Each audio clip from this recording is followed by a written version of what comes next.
नमस्कार, मी पंजाब डक हवामान अभ्यासक मुक्काम पोस्ट गुगली धामणगाव तालुका शिरूर जिल्हा परभणी.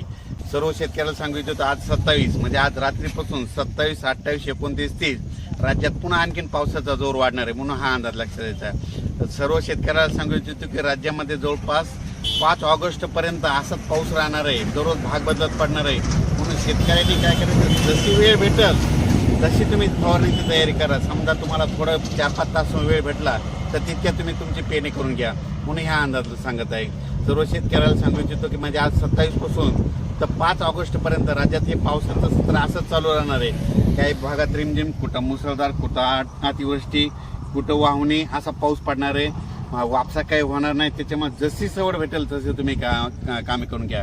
आणि परत एक शेतकऱ्याची सांगायचं की शेतकऱ्याचे काय झालं, खूप शेतकऱ्याचे फोन आले, मग राज्यातले आता धरणं भरणार आहेत का नाही. खास करून सर्व शेतकऱ्याला सांगू इच्छितो की आपलं जायकवाडी धरण म्हणजे मराठवाड्याची तहान भागवणारं जायकवाडी धरण हे धरण भरणार आहे का नाही म्हणून बऱ्याच जणांचे फोन आले. तर सर्व शेतकऱ्याला सांगू इच्छितो की जायकवाडी धरण देखील यावर्षी भरणार आहे म्हणून ही देखील त्यांच्यासाठी आनंदाची बातमी. त्याच्यानंतर सांगायचं येलदरी धरण हे देखील म्हणजे धरण भरणार आहे, कारण की सप्टेंबर ऑक्टोबरमध्ये तर सरासरीपेक्षा जास्त पाऊस पडणार आहे म्हणून हे सगळ्या धरणामध्ये आवक येणार आहे आणि हे सगळं भरणार आहे. आणि शेतकऱ्यासाठी ही खूप आनंदाची बातमी.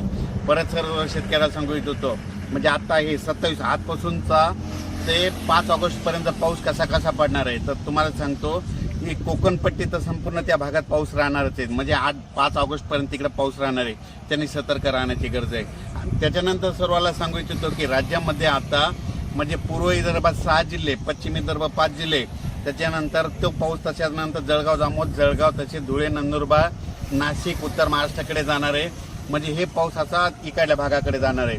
म्हणजे आता हे टप्पा आता पूर्व विदर्भ, पश्चिम विदर्भ आणि उत्तर महाराष्ट्राकडे म्हणजे आता 5 ऑगस्ट पर्यंत पडणार आहे म्हणून हा अंदाज लक्षात घ्या. अचानक वातावरणात बदल झाला तर लगेच एक मेसेज दिला जाईल.